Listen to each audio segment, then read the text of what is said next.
A beautiful Luo village stands beside a lush green landscape. The people are happy.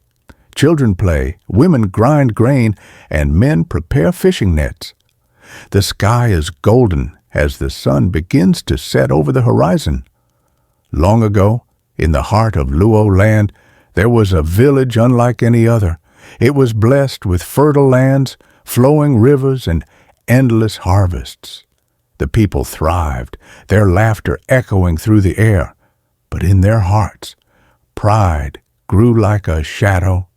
An old woman with tattered clothes walks into the village at dusk, leaning on a wooden staff.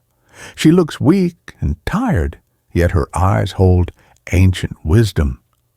One fateful evening, as the sun kissed the land goodbye, an old woman arrived at the village. She was weary, her clothes torn by the wind, her feet blistered by the journey. She begged for food, for water, for shelter, but the villagers only laughed. The village square is filled with food, roasted meat, steaming grains, and fresh fruit. Drums beat as people dance, oblivious to the starving old woman nearby. The village was celebrating a great harvest that night. Plates overflowed with food, music filled the air, and laughter rang out like thunder. Yet not a single hand reached out to help the woman. Instead, they mocked her, turning their backs. A humble young woman steps out from the shadows, giving the old woman a bowl of food and water. The old woman's eyes glisten with gratitude, but in the shadows of cruelty, kindness still flickered. A young woman, unnoticed by the rest, knelt beside the stranger and offered her food and water.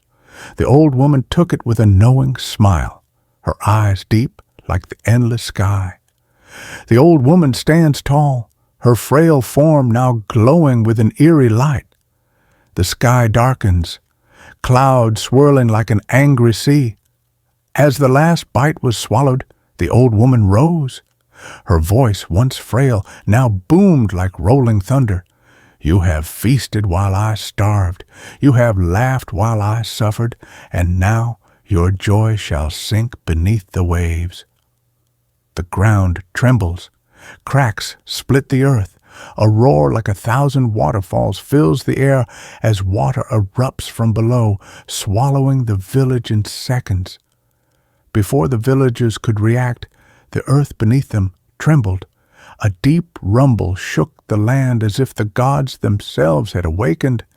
Then from the ground water burst forth, furious and unrelenting. In an instant, the village began to sink. People run in terror, their screams lost in the storm. Some try to swim, but the water is too strong.